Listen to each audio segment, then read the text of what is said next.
Maulan na umaga. Yun, mga kamoto, magpapainit tayo ng motor natin. Painitin natin si Brum Brum natin, si Brum Brum. Yan nga mga kamoto, 49.02 pa lang siya. Yan, bago nyo nga pala i-start yung motor, kailangan tanggalin nyo muna yung engine para bago nyo i-push start. Yan. Yan sa umaga, normal lang yan, maingay. Pero hihina din yan. Ayan na, umina na. Ayan na mga ka-auto.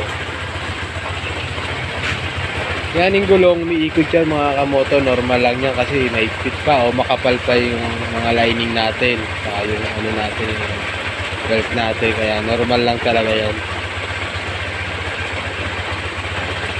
Normal din yan mga kamoto, yung vibrate na yan pag ganyan, yung parang ini. Kasi medyo makapal pa yung mga pang CVT natin.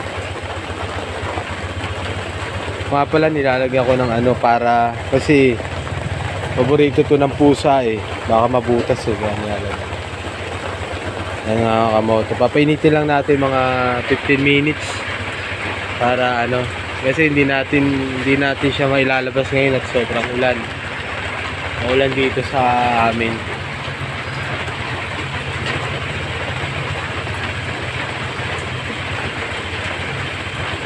Kailangan natin mga 15 minutes para kahit di magamit. Baka mamaya pag tumila ang ulan, pwede natin gamitin.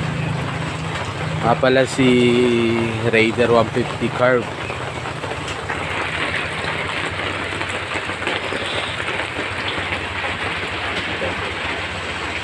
Basta alam nyo, pag hindi nyo gagamitin ang motor nyo, papainitin nyo sa umaga, lalo na pagbago.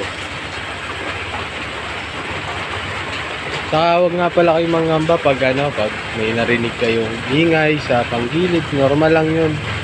Ganun talaga, mawala din yun. Pag mga bago pa talaga, saka yung mga vibrate, yan.